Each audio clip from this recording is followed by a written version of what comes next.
আমার বাবার কষ্টের জীবন আমি তাকায় তাকায় দেখেছি। বাবায় কোমরে মাজায় গামছা লাগায় মানুষের বাড়ি কাজ করে খানা নিয়ে আস।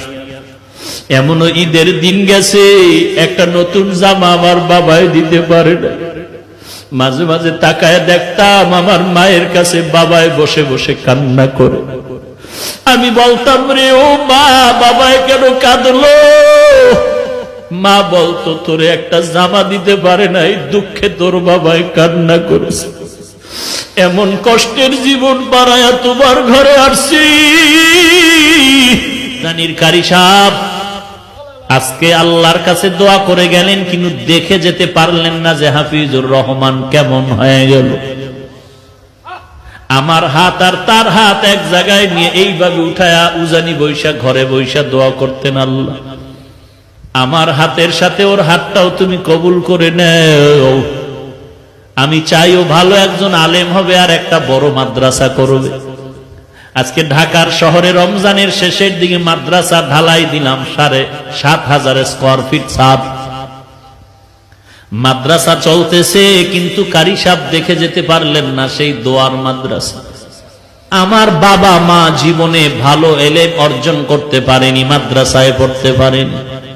কষ্ট করে করে, কত কষ্ট করে করে লেখাপড়া শিখাইলে, মাদ্রাসায় পড়াইলেন। আমার চাচা দাদা বলেছিলেন আর পড়ান লাগবে না, ছেড়ে দাও। আমার বাবায় যদি ঠান্ডা হয়ে যাইতেন, খোদার কসম এই পথে আর আসার কোন সৌভাগ্য হতো না।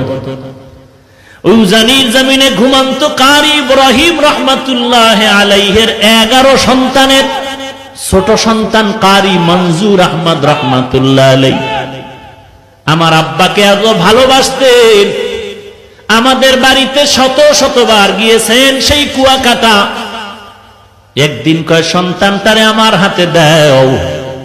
ঢাকা আসার পরে আমাকে নিয়ে আসলেন কচুয়া মাদ্রাসার ভেতরে। আর ওই উজানির কারি ইব্রাহিম রহমাতুল্লাহ আলাইহির কবরের কিনারায় গিয়া 11তম সন্তান গিয়া আমার আব্বার হাতটা ধরে নিয়ে বলতেন, আব্বা জান, কুয়াকাটার একজন গরিব মানুষ আপনার দরজায় দাঁড়ানো আছে। এই গরিব মানুষটা বড় মুখলেস মানুষ, বড় তাকওয়াওয়ালা মানুষ, আপনার মোহাব্বতের বান্দা। বাচ্চার মতো যেমন বাবার কাছে আবদার করে এমন আবদার করে, আব্বা জান, বাবা জান, এই গরিব মানুষটার সে কবর জিয়ারত করে, আল্লাহর কাছে একটু দোয়া করবেন, আল্লাহর কাছে বলবেন। আব্বা জান এখনো বলেন আর মাঝে মাঝে কান্না করেন।